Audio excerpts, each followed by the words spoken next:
नमस्कार, उमेन्स 24 चॅनलमध्ये सगळ्यांचं स्वागत आहे। शिवसेनेच्या हिरक महोत्सवी वर्धापन दिनानिमित्त मुंबईतील गोरेगाव येथील नेस्को सभागृहात आयोजित भव्य मेळाव्यात शिवसेना मुख्य नेते व राज्याचे उपमुख्यमंत्री एकनाथ शिंदे यांनी उद्धव बाळासाहेब ठाकरे गटावर जोरदार हल्लाबोल केला।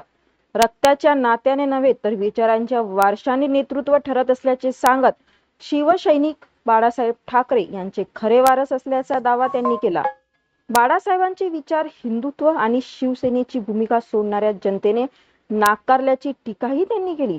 आपल्या भाषणात शिंदे यांनी शिवसेना ही केवळ संघटना नसून विचारांची आणि भावनांची चळवळ असल्याचे सांगितले। बाळासाहेबांचे नाव घेऊन चालत नाही तर त्यांचे विचार मनात आणि कृतीत असणे आवश्यक आहे असे म्हणाले।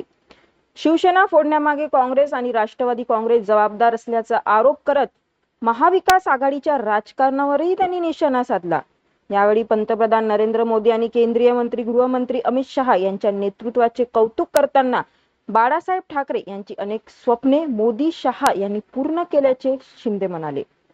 भारताने जागतिक स्तरावर प्रगती केली असून विविध क्षेत्रात देश आघाडीवर असल्याचा दावा त्यांनी केला। काँग्रेस नेते राहुल गांधी यांच्यावरही टीका करत त्यांच्या नेतृत्वावर प्रश्नचिन्ह उपस्थित केले। 4 वर्षापूर्वी झालेल्या शिवसेनेतील बंडाचा उल्लेख करताना महाराष्ट्राच्या जनतेने आपल्या भूमिकेला मान्यता दिल्याचा दावा शिंदे यांनी केला। कार्यकर्ते आणि शिवसैनिकांच्या बळावर पक्षाने राज्यभर मजबूत संघटना उभी केली असून आज शिवसेनेचे अनेक लोकप्रतिनिधी विविध स्थानिक स्वराज्य संस्थांमध्ये कार्यरत असल्याचे त्यांनी सांगितले।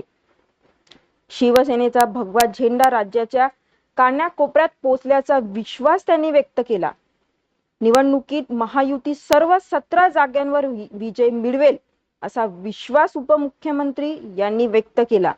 शिवसेना, भाजप आणि राष्ट्रवादी काँग्रेस यांच्यात उत्तम समन्वय असल्याचे सांगत महायुती अभेद असल्याचा दावा त्यांनी केला।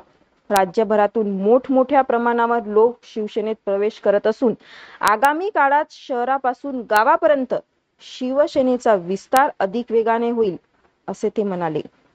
अशाच अपडेटसाठी बघत रहा उमेन्स 24 चॅनल।